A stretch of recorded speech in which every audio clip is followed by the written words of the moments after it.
This is a Frontline Club event recorded on 7th of May 2020. A conversation about disinformation with Carol Cadwaladr, Ben Nimmo, and Jane Lytvynenko.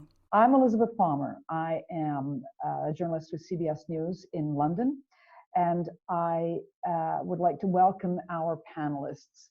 Carol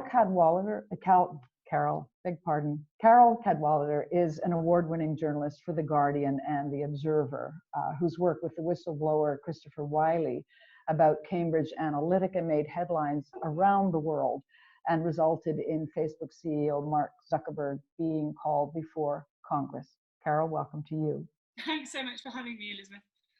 Ben Nimmo, Senior Fellow for Information Defense at the Atlantic Council's Digital Forensics Lab. He is a hugely respected expert who specializes in analyzing patterns of online disinformation and influence operations. Ben, hello. Thank you. And finally, Jane Lytvynenko, who's a journalist with BuzzFeed News. She's based in Toronto and she investigates online misinformation, disinformation. She too is widely known as an authority on the spread of fake news and the rise of hyperpartisan posts on online platforms. I'm the moderator. I'm going to throw this session open to all those members of the public who have logged on. Welcome to all of you. A special warm welcome to people outside the United Kingdom. The Frontline Club is physically located in the UK, and we usually do these events live, but COVID has forced us online, and the silver lining there is that we're able to invite and interact with people from all over the world, which is marvelous. So let me begin with a very big, broad question, and I'll let each of you make some introductory comments. In what significant way has the coronavirus pandemic infected the internet, if you like, and influenced disinformation? And I'm going to begin with Carol. Well, this is funny because I was just sort of thinking, as when we were chatting before and establishing what the title of this is, I thought, well, you know what? I actually would really like to know what Ben and Jane are going to say on this. I have to say that my focus over the last few weeks, I've been really interested less around disinformation and more around lack of information, actually. It's the transparency issue of what is going on at the heart of government and what this scientific evidence that we're supposedly basing our policy on. This is the thing which is kind of obsessing me at the moment. This and data, actually. The fact that we're sort of setting up these data surveillance systems in terms of being able to test and track and trace, and the involvement of the private sector, and in particular of pretty nefarious firms in Britain. These two companies, Palantir and Faculty AI. Palantir, Peter Thiel's friend, who worked, close ally of Trump, and this company in Britain called Faculty AI, who have been on my radar for a long time because they worked on the Vote Leave campaign. So the idea that these two private companies have now, they did this big data deal with the NHS, and we don't know what the details of that deal are. We don't know what they're doing with their data, but we're supposed to just believe that this is going to help us come out of the pandemic. This is the things that I'm a bit worried about. And so actually, in terms of online disinformation, I'm just going to defer to the others on the panel, if that's okay.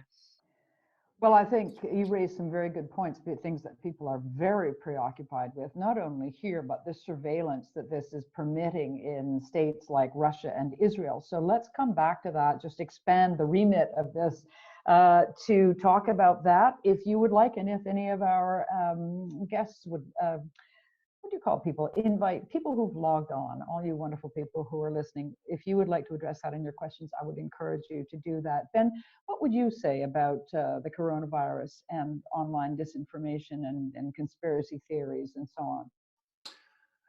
I'm going to caveat this by saying that my job is tracking online disinformation operations, and particularly the cross-platform ones. I'm actually now the head of investigations at a New York firm called Graphica, and what we do on a daily basis is tracking normally quite large-scale cross-platform ones. So when I'm answering, I'm more looking at the large-scale organized kind of operation. But I think we're really living in a unique time, and hey, you all know that. There's all kinds of reasons that this is unique. But one of the things that's happening is that probably for the first time in living memory, there's only one conversation in the world and everyone's talking about it.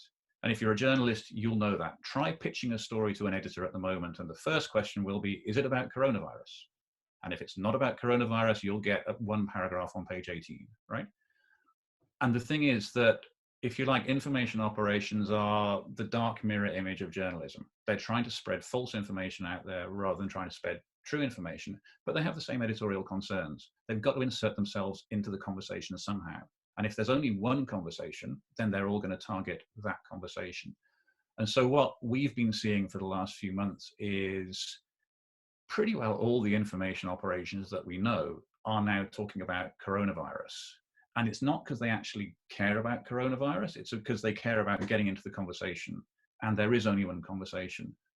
So for example, a few days back, there was a story being spread in the UK that one of the first volunteers to take the potential coronavirus vaccine had died of it. Classic fake story, got quite a lot of traction online. You know, turns out the woman's alive, she debunks the story. But I looked at the background of that one, and it looks likely that this was being spread by a website linked to Macedonia that was heavily advertising and heavily monetized. And it looked like your classic clickbait scam, just like we've been seeing ever since the middle of the last decade. So that's somebody who's posting about coronavirus purely because they want to get the clicks, because that's how they make money. But then another example was a couple of days back, we had a Facebook takedown of a whole load of operations around the world. One of them was a conspiracy group in the US who were largely using fake accounts and fake pages to spread their story. They were posting about coronavirus, but one of the reasons they were doing it was to try and sell t-shirts. They printed up t-shirts with coronavirus conspiracies. They're trying to flog them off. So in a different way, they're trying to monetize the same conversation. Part of the same big takedown, there was a very large takedown of Iranian covert assets. One of the things they were posting about was coronavirus, and they were taking the angle that because coronavirus, the US has to drop sanctions.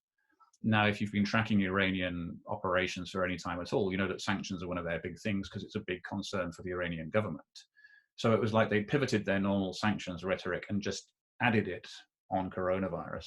In the same way, Russian operations, which blame America for everything, are now blaming America for coronavirus, the same way back in the 80s they blamed America for the AIDS virus, because that's what they do. And on China, we've seen basically the message has been blame everybody but China. Say it was somebody else, because that's their geopolitical imperative. So when you're sitting there in the middle of this, seeing all this stuff coming in, it feels like the whole world and all its information operations are talking about one subject. And they are. But the challenge in the job is then to sort of slice it into little bits and say, well, actually, why are they doing this? Is it because they're trying to sell t-shirts, or are they trying to land advertising, or do they have a geopolitical imperative, or are they just trying to blame somebody else? So it's a unique time when everybody's talking about the same thing. And the problem is that where you get information actors, you get disinformation actors as well. There's one hopeful point in this just before I finish, because I know I'm rambling on. We've been mapping we've been mapping the conversation around coronavirus since the middle of December. And something we've seen increasingly over the last couple of months particularly, more and more of the conversation is actually dominated by people who are referring to real news outlets. And actually the share of conspiracy content and fake content is relatively small, and it's getting pushed more to the fringes. And I think that's because the corollary to saying, you know, everybody is talking about this. Whenever you have a major event, for the first couple of days afterwards, it's actually the mainstream media who dominate the conversation. But what happens is within a few days, they flip to another story because something else happens, and then they leave an empty gap. And that's where the disinformation actors and the propagandists really start to push through. But what's happening with coronavirus is that the conversation hasn't stopped. The media haven't moved on, which in some ways is a nightmare, because if you want to talk about something else, you can't. But it does mean that there's so much information out there from more reliable and more verified sources that it's still hard for the disinformation to break through. So at least that's the positive side. There is a lot of disinformation out there, but there's an awful lot of real information as well. And at the moment, it seems that it's still dominating the conversation. Ben, thank you very much. That was excellent rambling. Um, I would like to remind everybody when we get going for questions, you can type them in the Q&A slot, which you'll find at the bottom of your screen, and I'll be checking to see what questions there are and be fielding them once we have had a little more dialogue among our guests. And that brings us to Jane. Jane, what would you say about COVID and disinformation? Well, I think a lot of what Ben said, I would like to echo. We're looking at a lot of similar channels, but what the coronavirus has done is it created an immense opportunity for bad actors to widen their audience. And a recent Graphicers report, actually, so shout out to Ben, showed that the different conspiratorial communities, whether that's health, politics, or tech, have really converged on this one topic. And while we talk about disinformation operations from state actors, known state actors, it's also really important to recognize that a lot of them are domestic. A lot of them seek to use the coronavirus conversation for whatever political goals they may have already had in place. And what that does is it creates a quite dangerous information environment, because as people who may not have been aware of these conspiracy theories before sort of flock online to discuss the coronavirus, to figure out what's going on in their own communities, and both news websites and social media have all seen a rise in their audience numbers because people are sort of stuck at home, people are online, people really want to stay connected to the world while they're siloed off wherever it is they are.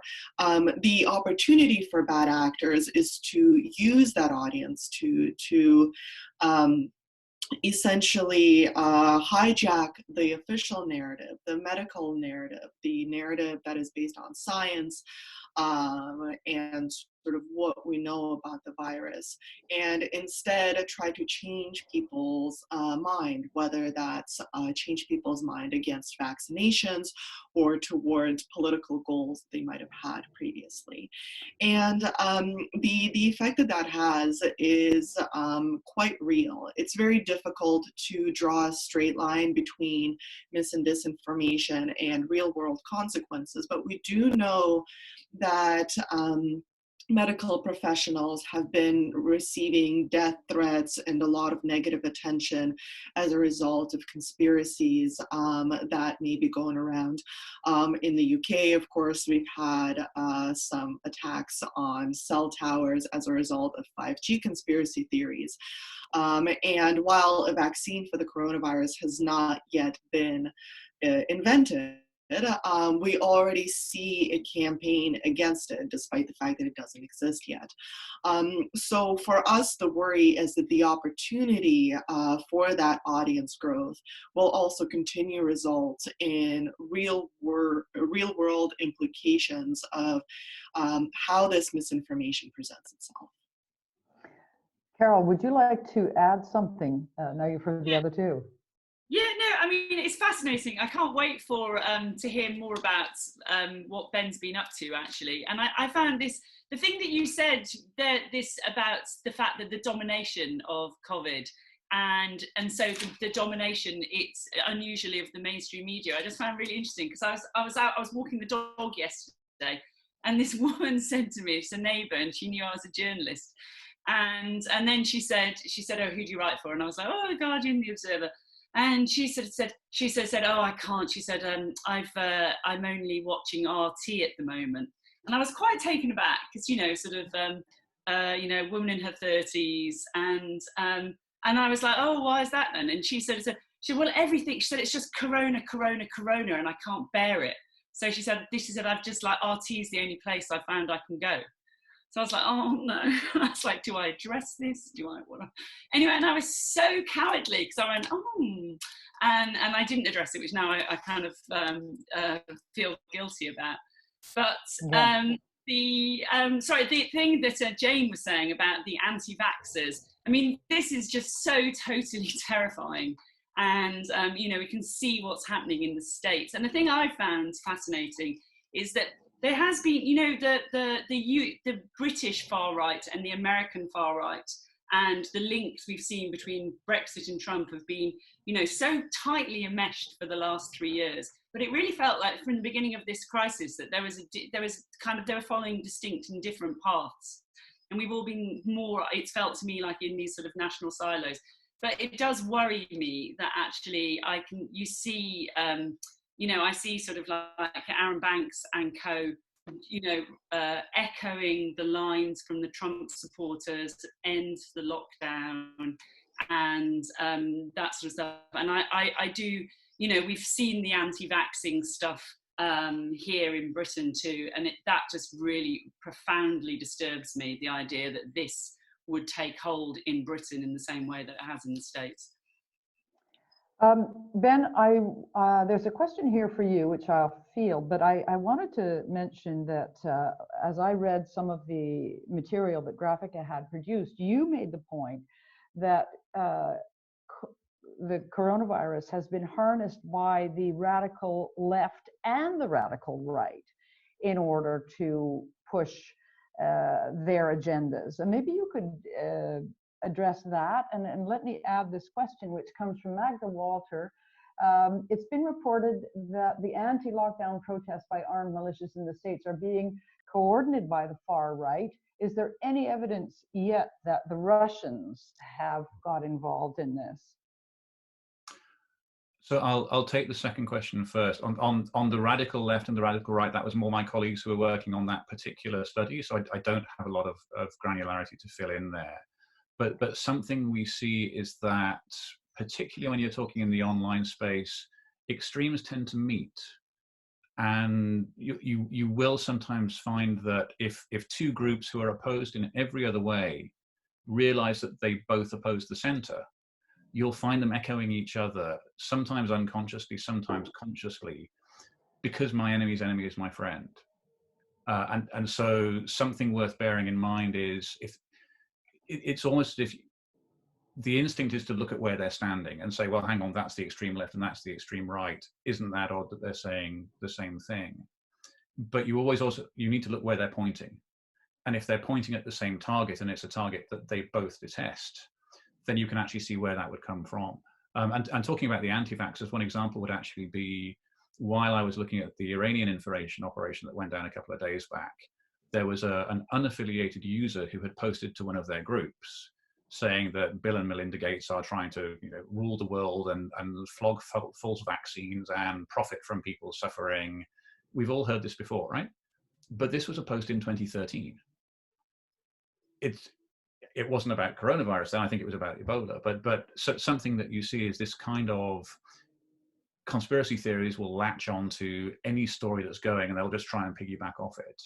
And so yeah, the vaxxer movement is a long-term issue. Right now, coronavirus is massively in their court because it's a health issue, right? But it's the same thing they were doing on Ebola. It's the same thing they were doing on H1N1. It's the same thing they've done on measles. There's a tradecraft there and a community there that is definitely worth looking at to see what they're going to pivot to next. On the question of the Russians, I have not seen any evidence of influential Russian influence operations, sorry, a bit of a tautology, being carried out covertly online recently. Now, that's a bit of a caveated phrase because obviously we don't know what we haven't found yet. And part of the challenge is tracking the overt activity and trying to find the covert activity, which would be the bulk of the iceberg. But something we've seen over the last few years is that every time there's been a takedown of Russian information operations, and there have been a lot, each time they get taken down, they're trying harder to hide. They're doing more on the obfuscation. They're doing everything they can to hide. But the payoff they're making is that they're having to trade secrecy for engagement, which makes sense, right? On social media, what you want to do is stand out. You want everyone to notice you and say, hey, follow this guy. If what you're trying to do is be on social media but hide, I mean, there's a contradiction in the logic right there. And so, for example, the last confirmed Russian takedown we saw was in October last year, mainly on Instagram. And pretty well anything that operation was posting longer than 2 sentences was just copy pasted from somewhere else, because that way they avoided making any of the language errors that have given them away so many times before. But as soon as you're copy pasting other people's words, you have no voice of your own. So why would anybody follow you? And in that particular target set, most of the assets had between about 2,000 and 5,000 followers, which is not negligible, but it's orders of magnitude less than the 135,000 that just one Russian IRA account had back in 2016 and 17. So from what we've seen so far, the Russian information operations that have been taken down recently have been struggling. They've taken a beating, they haven't been getting great impact, and they've been having to try a lot harder to hide. Now, that isn't to say that they're not out there, but the stuff that we've seen so far does not indicate that they are managing to swing the online conversation in the way they might have been able to do a few years back. If I might add to that, there's also something really important to understand about state-backed information operations, and that is that they don't operate in a vacuum, right? Their goal is not necessarily to create a whole new conversation, right? Russian disinformation operations don't go around waving a flag saying Putin rules, right? And hoping that other people take it up. What it does is it builds on existing narratives within the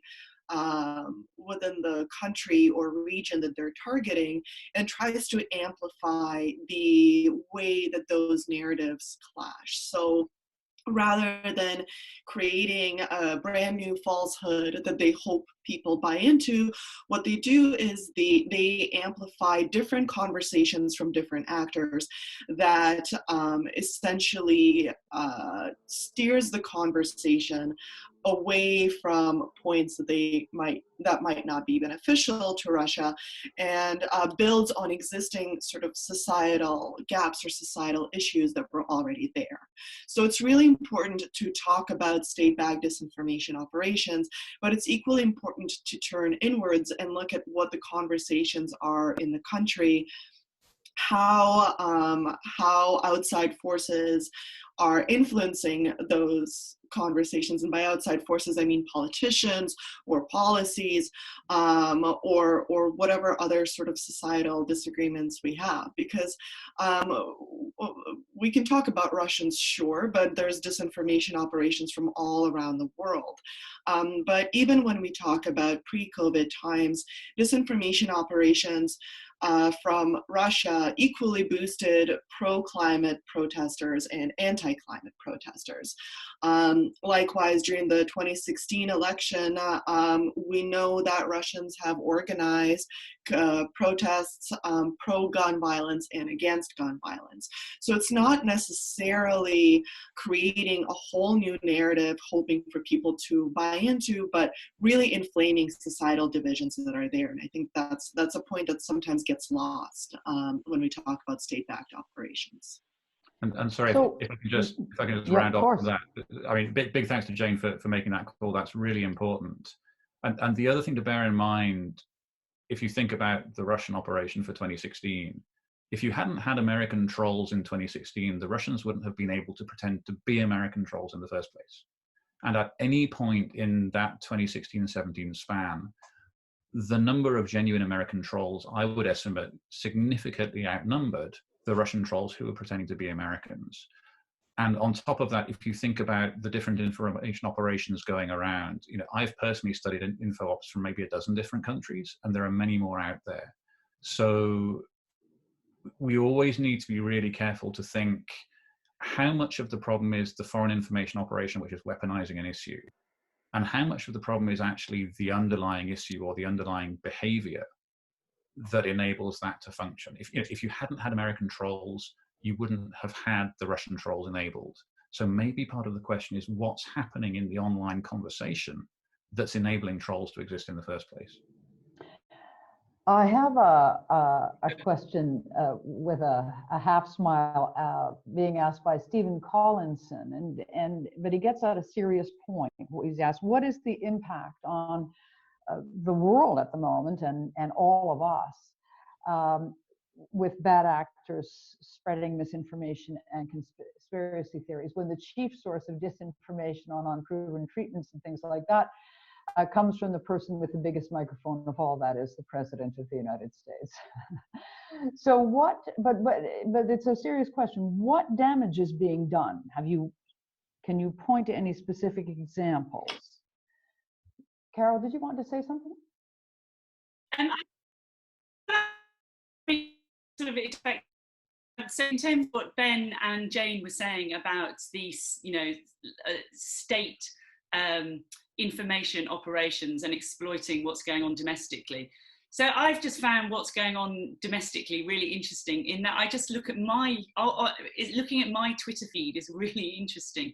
And actually I had a guy who's been looking at my trolls, and it's been a kind of fascinating little case study, because the Brexity trolls, who I have reams of, have now become Corona trolls.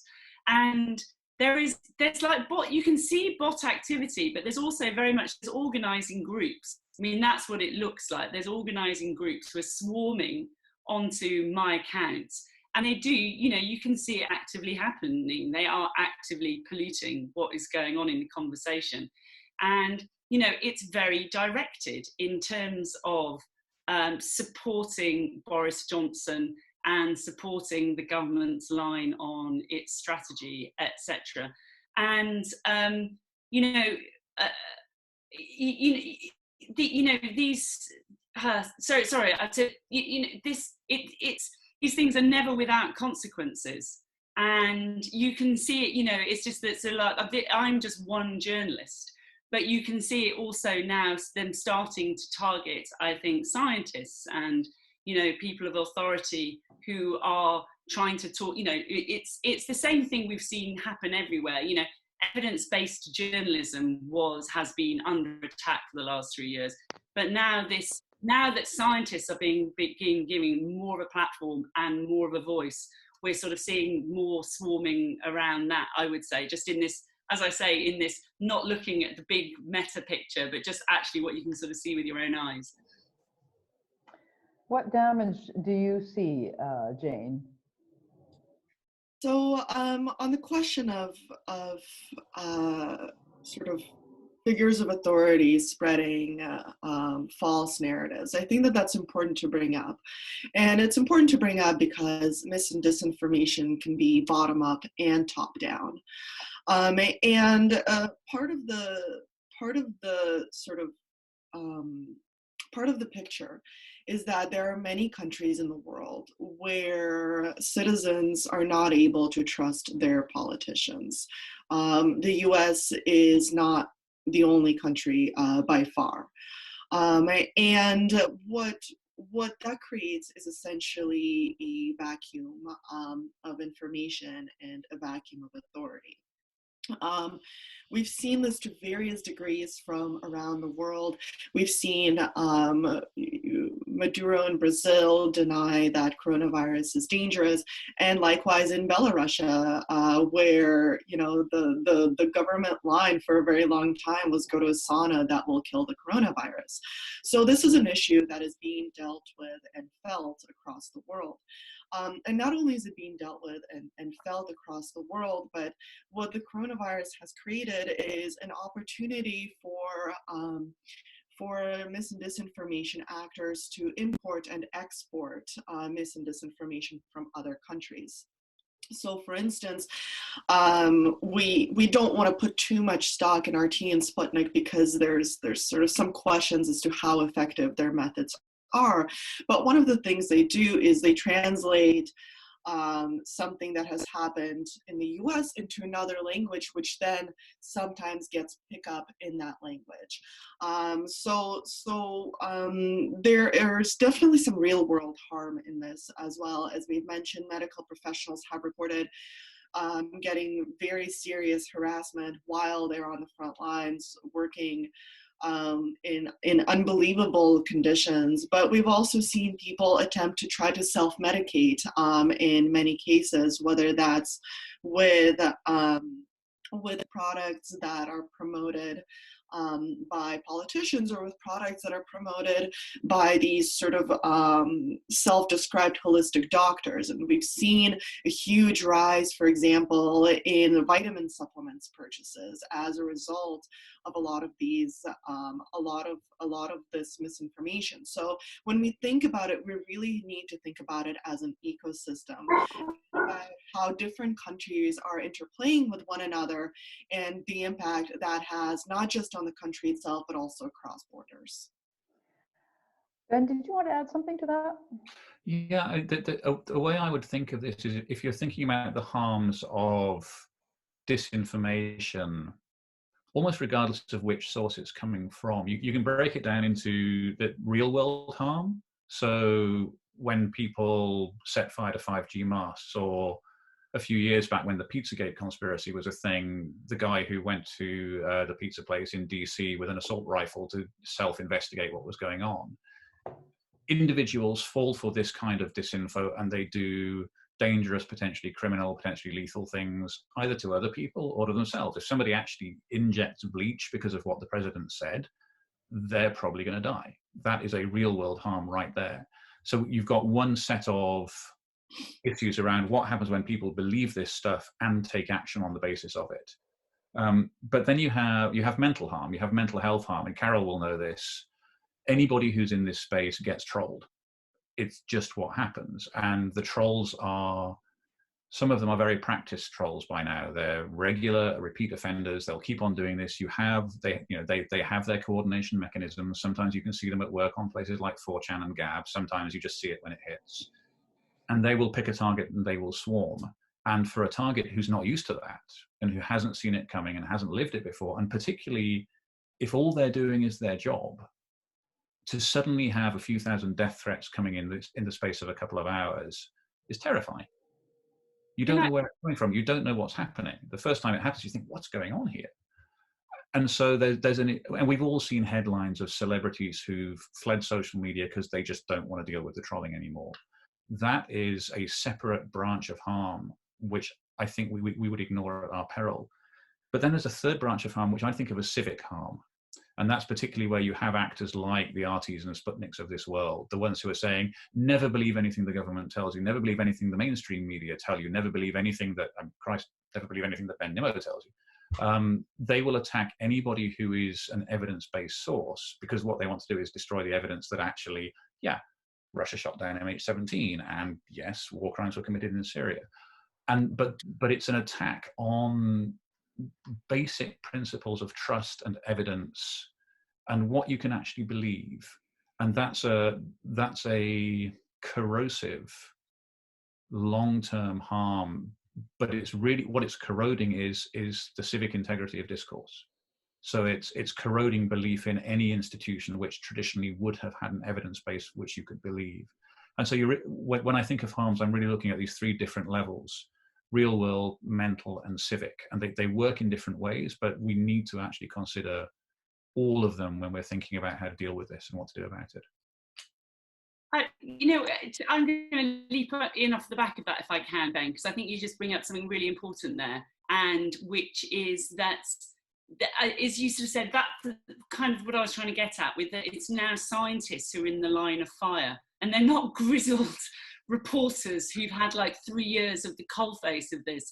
And I think it must be incredibly difficult. And also I think this relationship, which we see so often, which is that the online space is operating by itself. It's interacting with mainstream journalism. And we saw this very particularly this week in Britain so for those of you who aren't in Britain, a scientist who was on this independent committee advising the government became the victim of a sex scandal on the front cover of the Telegraph and all of our newspapers. And of course, that mainstream media coverage would say.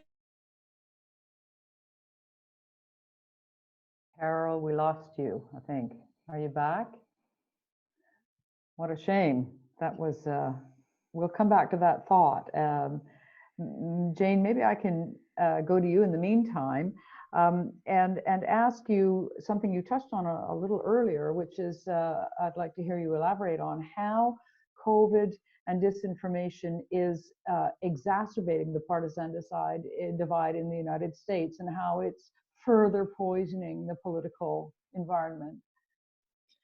So one thing that's really important to keep in mind is that disinformation is not, it's political side agnostic. So it is not only on the right and it is not only on the left.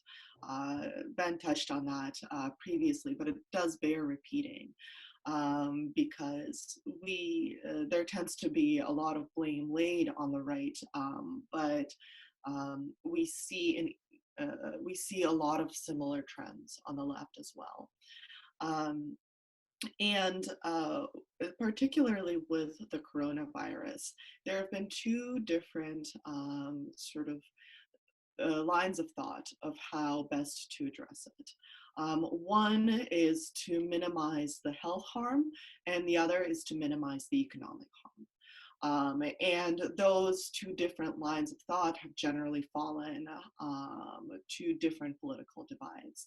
So whereas quarantines have been seen as an incredibly effective measure to sort of slow the spread of the disease, those same quarantine measures have been now presented as a left-wing solution, not a science-based solution. And likewise, those quarantine measures all around the world have resulted in a very deep economic disparity. And that economic disparity is being felt across political divides. But folks on the right have taken on that narrative of economic disparity and presented it as a solution from the right. So in reality, both of these concerns are quite real. And when the virus narrative was first starting out in North America and in English-speaking countries, we didn't have that political divide. That political divide did not exist at the outset. It is as the narrative progressed that each sort of political side also took a different approach as to how they would deal with the virus. And that really helped entrench political divides that may not have been there, right? And it's really important to understand that the concerns are really sort of across the aisle. And to Carol's point, which I hope she can finish now that she's returned, there is definitely also a lot to be said with how mainstream media has presented these narratives. Although a lot of people in the mainstream media strive to be responsible, at the same time, we cannot escape the sensationalizing that is happening of the responses from either side. And maybe, Carol, this is a good time for you to pick back up on what you were mentioning. I don't know. I mean, I'm sure you expressed that so much. I mean, I was just telling the story actually of what happened to Neil Ferguson. So this scientist who became the victim of a sex scandal in Britain this week. And I was very conscious on the day the story broke, and it flooded Twitter. And that's dealing with that as somebody who has just been dealing with mathematical models their whole life. That combined onslaught of the mainstream media and social media, and how kind of extraordinarily intense that is. And as Jane sort of says, the politicization essentially of science and the whole conversation around it. And I really do think, I suppose I was just thinking about the individuals who've been caught up into this and how incredibly difficult that must be, and how damaging it is for all of us. I mean, I find the Neil Ferguson incident incredibly chilling, actually, because I think it's going to I think that now anybody who speaks out, who decides to go public with just simply what the results of their academic research are, is going to really think twice about it, and that is a sort of really troubling interaction, I think, between the mainstream media and between the sort of online environment, I suppose. There's a question here from Francesca Migliorini, I think. She's saying, she's addressing sometimes the blurred lines between disinformation and an alternative view of reality. She says there are scientists like Dr. Julie Mikovits and Professor Luc Montagnier who don't agree with the main narrative. Isn't it dangerous to imply, or isn't it dangerous that they are sidelined because of their alternative views? And does this, how does this intersect with the larger ecosystem, and how a reliable narrative can or can't emerge around alternative facts? Ben, do you want to tackle that? I think one way to look at it is that hysteria around any subject is a fundamentally bad idea. Whatever the subject is, as soon as you start getting very heightened passions and very heightened emotions injected into it, it's going to be really hard to have a sensible conversation. Now, within science, there's a range of theories on practically every subject that you could care to name, because scientists, that's the way they are. And it's important to be able to have the debate. There are some theories which have been comprehensively and repeatedly debunked. So a lot of the anti-vax theories are based on pseudoscience, which has been debunked. But some of the claims of miracle cures have repeatedly been debunked. Some of the kind of cures that are being sold online, there are actually official government warnings saying, look, this was debunked back in the 70s, and if you take this medicine, your skin will turn blue and you will never recover. So I think we need to make sure we're distinguishing between stuff which has been disproven and then the range of opinions which are still discussing something where fundamentally the science is evolving very, very fast. But beyond that, and coming back to Carol's point, part of this is a behavioral issue, and part of it is a social issue, because a lot of what we see online is hate mobs. Fundamentally, you'll get gangs of people who will come together and try and scream somebody down because they don't like what they're saying. And I say don't like deliberately. It's not that they don't agree. It's that there is some emotional trigger in them which goes, I cannot bear the thought of this person saying something that wounds me so deeply, so I'm just going to try and destroy them online. And they swarm together in mobs and they'll come at you. And Carol will know what's this like. Jane will know what it's like. We've all had this, right? But it's an emotional response. But the question is, why is that okay online? How have we created an online society based on social media where we have a social norm which says it's okay to swarm like that against somebody? We have terms of service which say you don't do that. Thou shalt not indulge in coordinated harassment. The main platforms all have that. Why does it still happen? And so I think underlying this, part of the question is really, what kind of social norms do we have on social media at the moment? And what kind of social norms do we actually want to have? I don't think anybody wants to be living on a platform where they know that they can get carpet bombed by trolls by saying something for which they have the evidence. But that seems to be the nature of at least some of the platforms. And of course, different platforms, there are different degrees of this, there are different ways it works. But I think on one level, what we're actually going through right now is we've already created social platforms without social norms.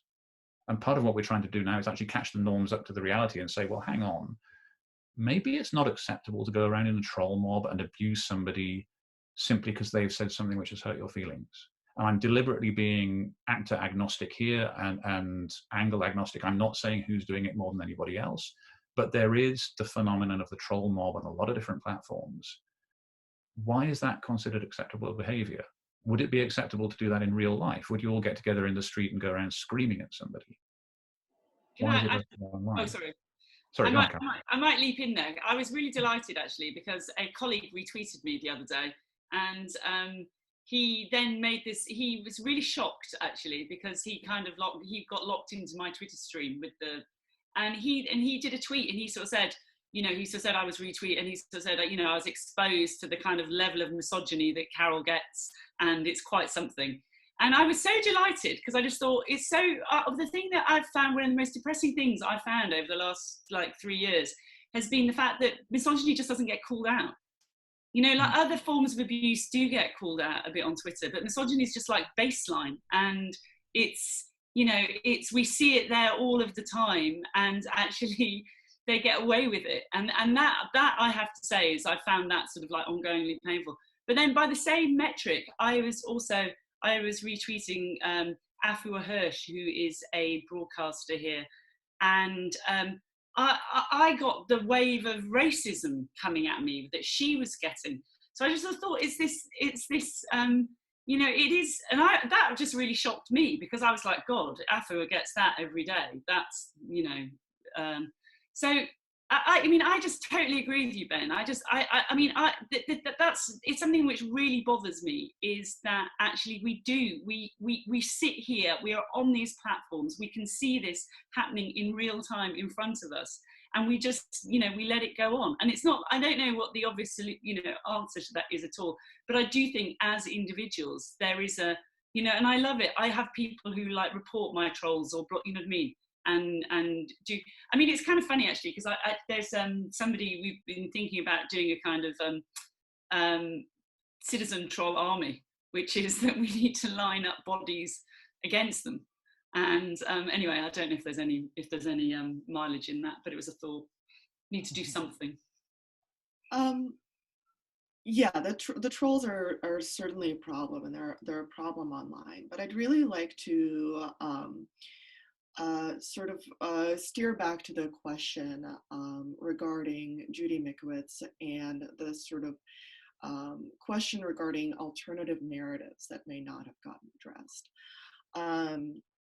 And the reason I'd really like to talk about it head on is because there's a really interesting trend that we've seen with the coronavirus, of the elevation of essentially pseudo-experts, false experts, who have quite spotted history with medicine and with science, but have used the coronavirus as an opportunity to elevate their image.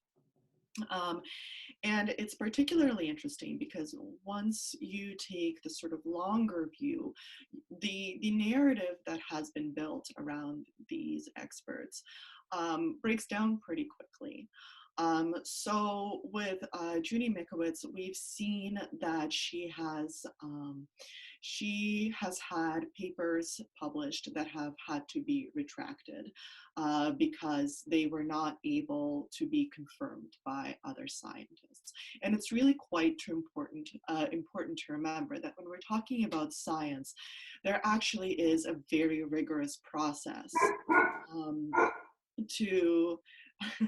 to address competing ideas and to confirm the science that one lab or one group of scientists has put out. So that process does exist. Those competing narratives in science, that competing evidence is part of the scientific process as we know it.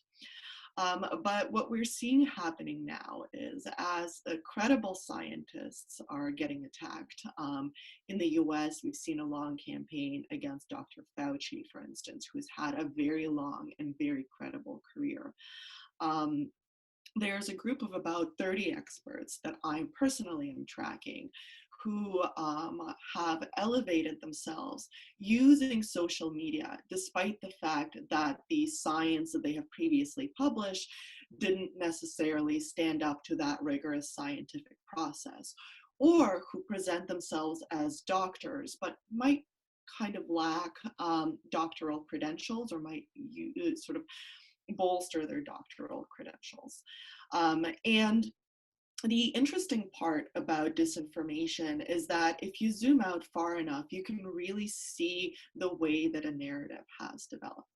So for the majority of these scientists, Judy Mikovits included, they have not had a very high profile before the coronavirus.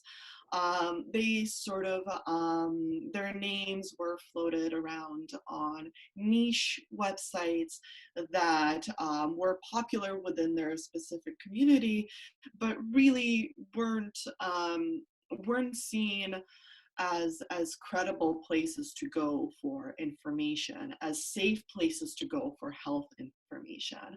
But as the coronavirus has evolved, and as the conversation around the coronavirus swelled, the names of these experts are passed around across social media, and we see a really interesting pipeline between how YouTube videos that are made to look credible, made to look professional, made to look reasonable, spread particularly across Facebook groups, and then enter the mainstream. So when we talk about those so-called counter narratives, it is important to remember that within the scientific process, those counter narratives do get addressed, and that when we look at the long-term view of these experts, we can really see how they're using the coronavirus to elevate the narratives that the scientific process has sort of proven to be false. Well, I'm pleased to report that misinformation has just infected my question and answer stream here, and somebody's just written, "I have corona vaccine, message me for orders." False. That's an easy one. Nope. But it actually comes after a serious question, which gets at this issue. Michael Barnett writing, "How does the average person, not a journalist, but interested in news, work out what's fake news and what's the truth? Some people really don't have the time to thoroughly research each issue, and of course it's extremely complex. Any tips? Thank you." Ben. Hospital pass. So the first thing I would say is actually, and this is not meant as a deliberate pushback, but take time, not necessarily check, but if you think about the world we live in now, especially under lockdown, it's really, really easy to check your news feed all the time. And what overwhelms us is the speed at which the news is coming in. There are so many new articles all the time. I mean, just if you're scrolling through your Twitter feed, bang, bang, bang, bang, bang, there are so many different things going on. It's overwhelming. But we're subjecting ourselves to information overload. Therefore, we can stop subjecting ourselves to information overload. You don't have to update your Twitter feed all the time. You don't have to be on Twitter all the time, or name a platform of your choice. And something that we've seen a lot with a common denominator between so many different information operations in so many different ways is they try and make people angry or afraid. Time and again, that's the lowest common denominator, because when people are angry or scared, they're much, much easier to manipulate. And it could be that the manipulation wants them to click on a link so the bad guy gets money for the ad. It could be that they want you to click on the link and you'll download the malware. It could be that they're pushing a state-backed information operation. It doesn't matter. So much of the disinfo we see is trying to make people scared or angry, which is bad for you in any number of ways, including, again, mental health.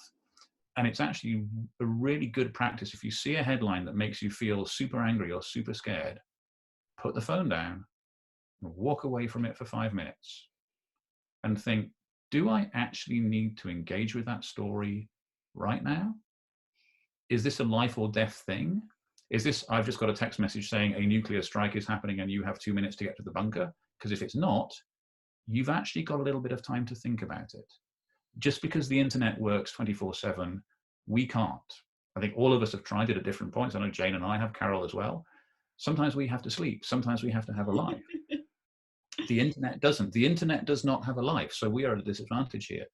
But fundamentally, you get into a cycle of information overload and then emotion overload, and then you'll click on anything and you'll believe anything because your brain is just going too fast to keep up. Break that cycle.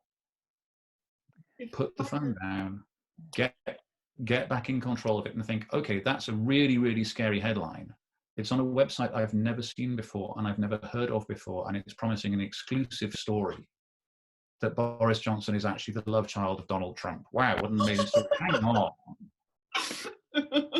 Do we really believe this here? Does this actually look credible? Maybe I'm just not going to engage with that story at all. Or maybe I'm going to reply and say, are you sure about this? where did you actually get that from? But the first step is breaking that cycle. Break the cycle of fear, of anger, of excitement. There's the drive to try and keep on refreshing what's on the screen.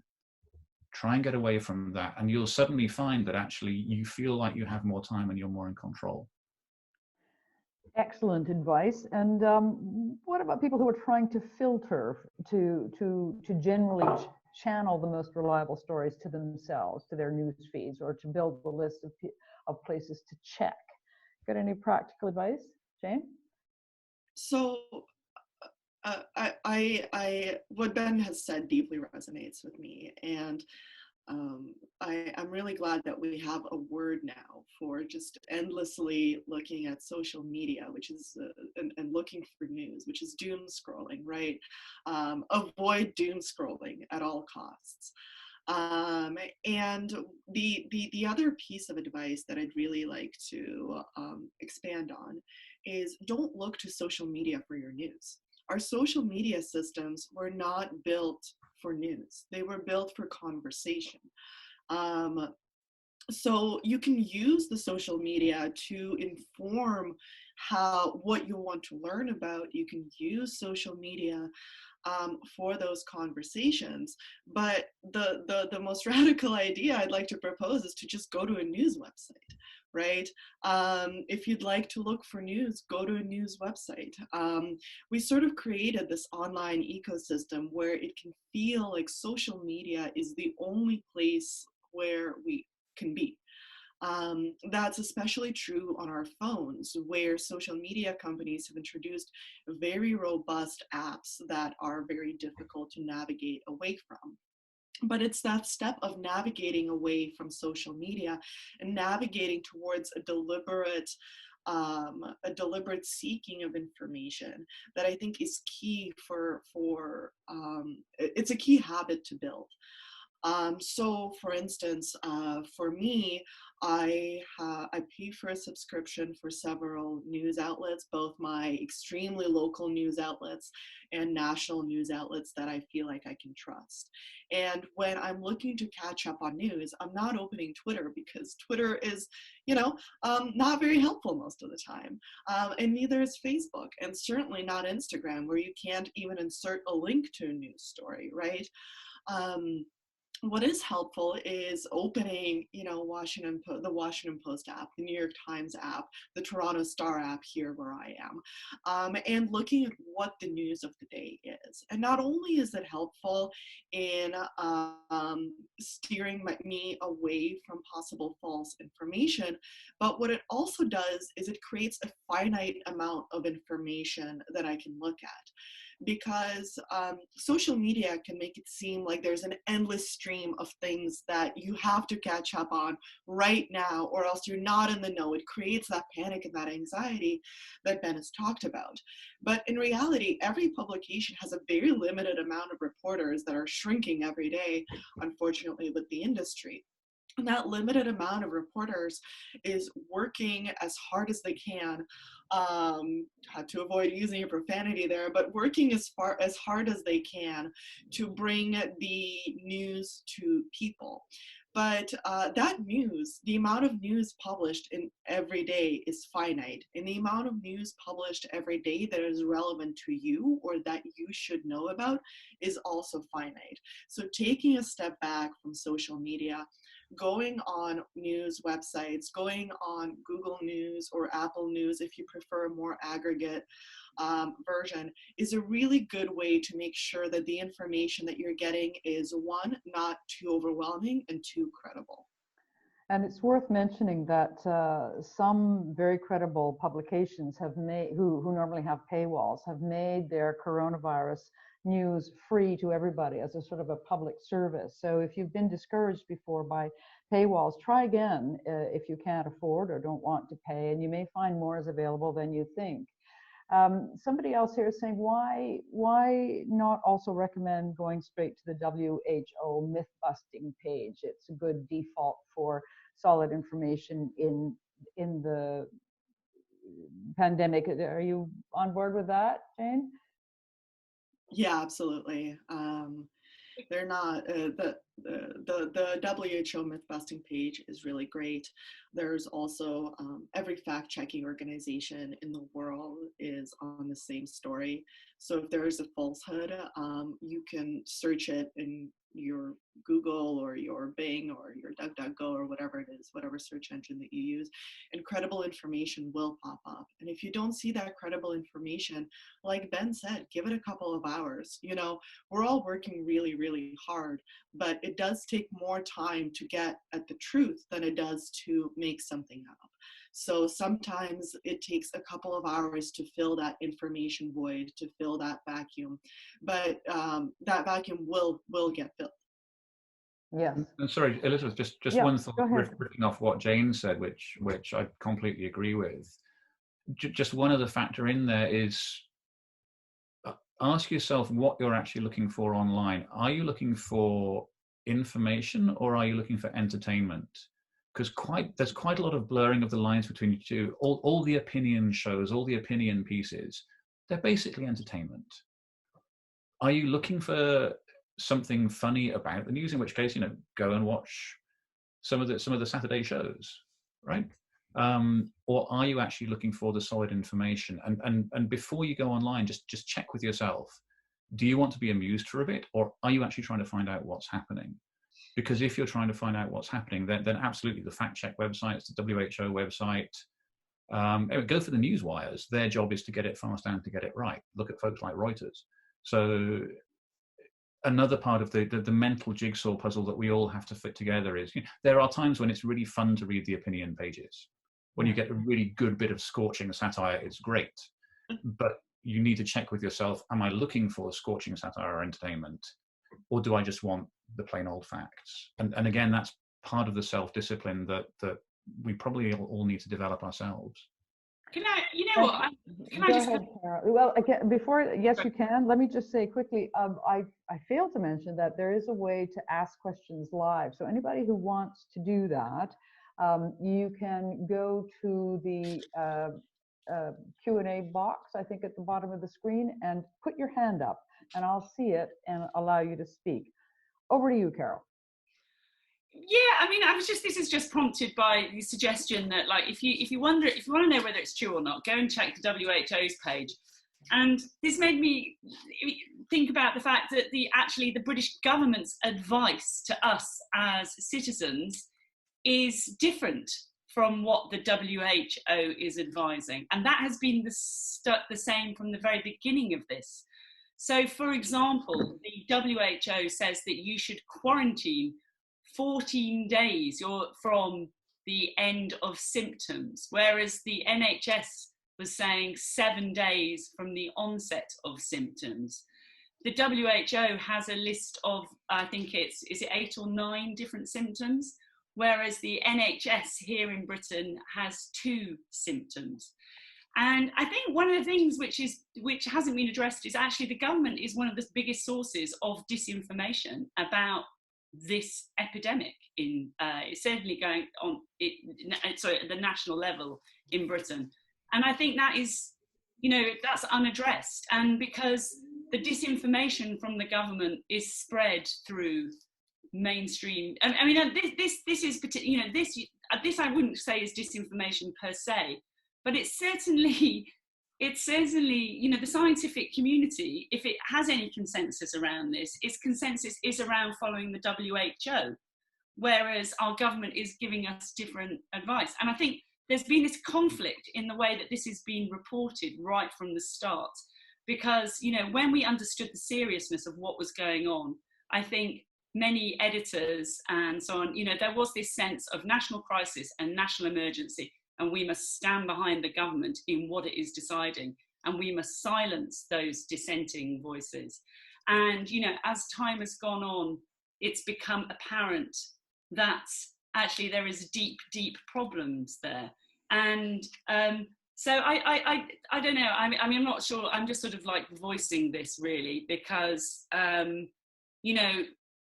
the government would argue, I guess, oh dear, I think there we go. Oh, That's yeah, go good. ahead. No, good. Let somebody else take over. It's perfect. Okay. Well, I see that there's a question from Brian Condon which addresses exactly what you're talking about, and I'm going to allow him to speak to us now. Brian, can you go ahead? You have to unmute yourself. Yeah, go ahead. I am unmuted. Yeah.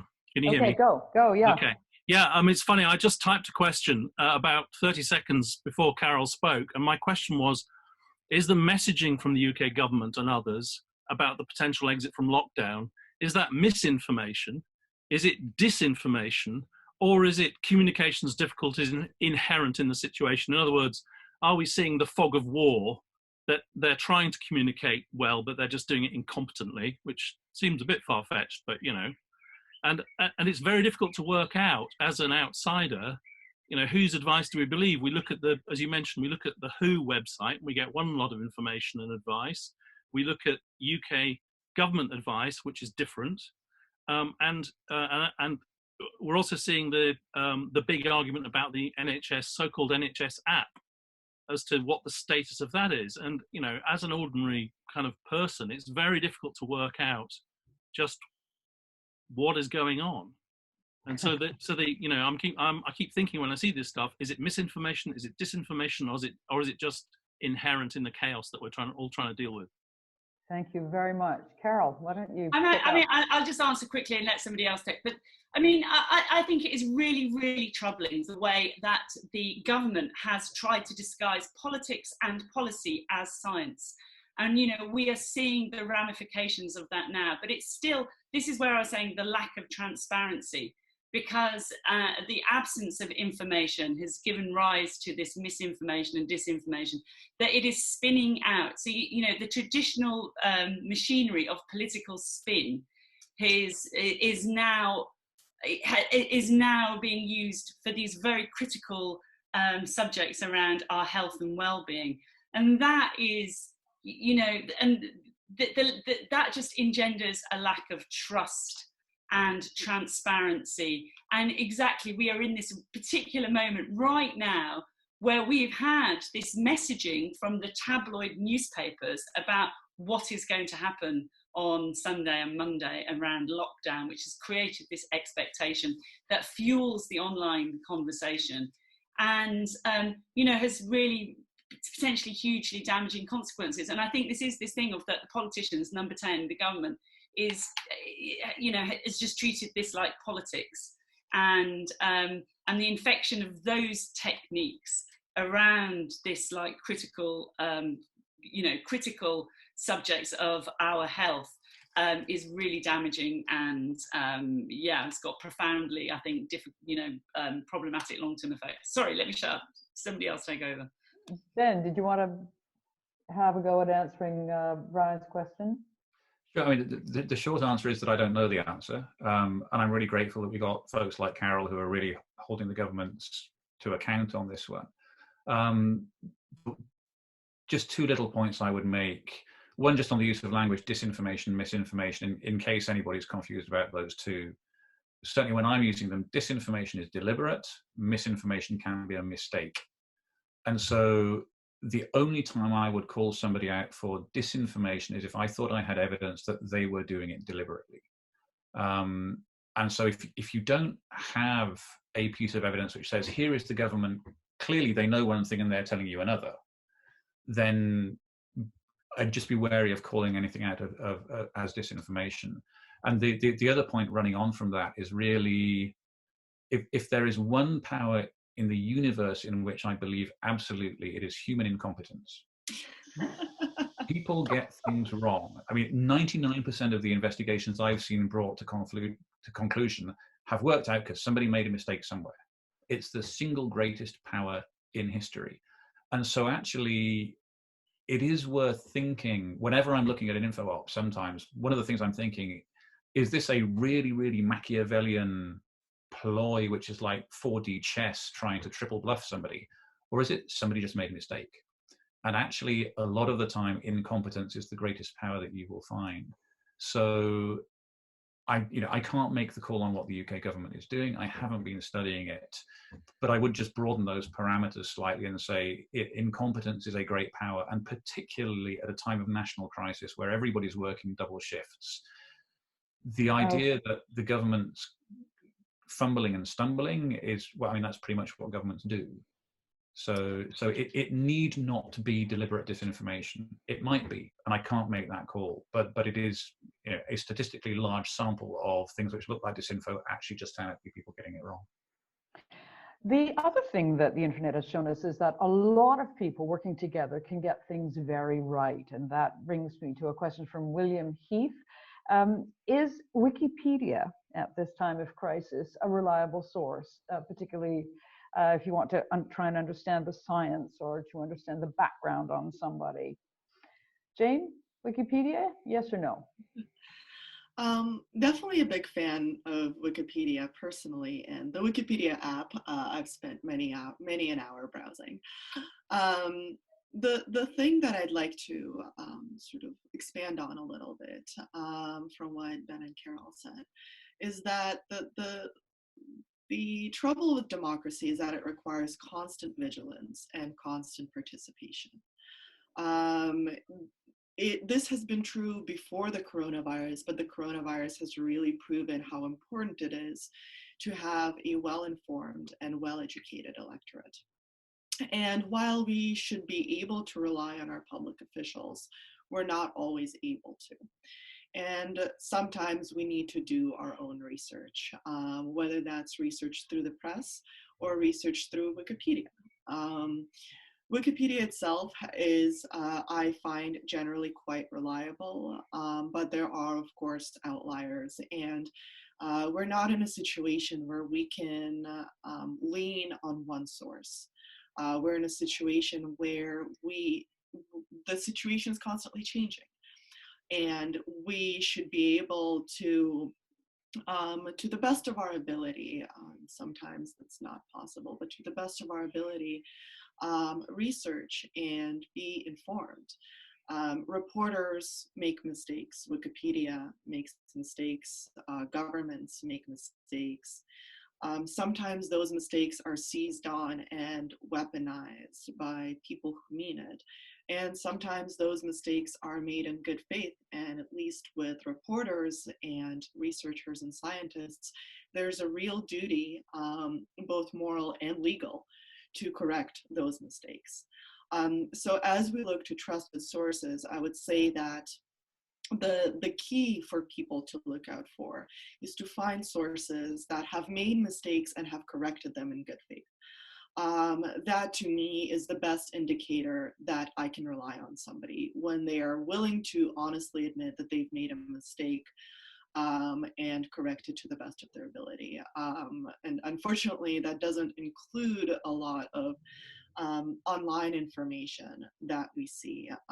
But with sources like Wikipedia, there are constantly people adding new information, making more robust the information that we're getting. With reporters, I mean, God forbid you put up anything with an error on it, you'll get swarmed instantly with 500 people telling you you've made a mistake, right? And with science as well, if somebody can't replicate the study that you've made, that study will be discredited and it will be retracted. We've seen that before. So thank you. Yeah. Go ahead. Okay. Well, look, we're almost out of time, but there was one very specific question for Carol. Somebody asked whether you'd be willing to update us on your face-off with Aaron Banks. You're muted, Carol. Unmute yourself. That's such a nice question for somebody to ask about that. No, he's very relentlessly continuing. There's no sign of him giving up at the moment. And iodine, did you know that? This is what Aaron Banks is on at the moment. So, you know, in the US, it's bleach. Aaron has invested in an iodine factory and company, and he's been very excitedly extolling the benefits of iodine in this. So actually, I must be always careful about what I say about him in any public forum. But thank you. I mean, basically, I couldn't. The whole thing is, I couldn't fight this Aaron. Sorry, I was being kind of flippant there, but you know, it's just really troubling. This whole thing, strategic litigation to try and shut people up. You know, he did this thing last week, which is that he threatened. He sent a pre-action letter to the Electoral Commission, all right, the official regulator, claiming that its decision to refer him to the National Crime Agency was defamatory, okay? And, you know, for a taxpayer-funded organisation, the official regulator, they can't pursue that. They can't defend themselves. They would be hammered for wasting taxpayers' money by fighting back. So the Electoral Commission had to, you know, this sort of painful legal process to settle with Arron Banks. And it ended up deleting a couple of pages of its website of historic information about how it came to refer him. Now, this is just, it's so incredibly chilling, this, and it just opens up the door for other bad actors taking action against, you know, not just the Electoral Commission, could be against the police or, you know, there's all sorts of possibilities for that. So this rise in, they're called SLAP cases, which really troubles the press freedom organisations. They're on the rise all across in Europe, in North America. And, you know, my case is one of those. And you know, the only reason I can fight this is because I've been really, really lucky to crowdfund support to help to enable me to pay for it. But, you know, it's difficult. And, you know, I don't have support from an organisation to do that. And, you know, the way that individual journalists can be just picked off is, you know, something which should deeply worry us all. Anyway, so I am incredibly grateful to, you know, the crowd who have sort of come up to help me with that. And so thank you if you're out there and you have. Well, I think you've also just identified an excellent topic for a future panel. In the meantime, I'd like to thank you all very much, and all the hundreds of people who joined us. I hope you've enjoyed it and walked away with some solid advice and some good ideas. Jane, Ben, and Carol, heartfelt thanks to you too. I've so enjoyed hearing from you myself, and I wish you I wish you good health, and we'll see you on the other side. Thanks, Elizabeth. Thank you. Thank Thanks you. so much. Thanks, everybody. Goodbye, everybody. Goodbye. Bye.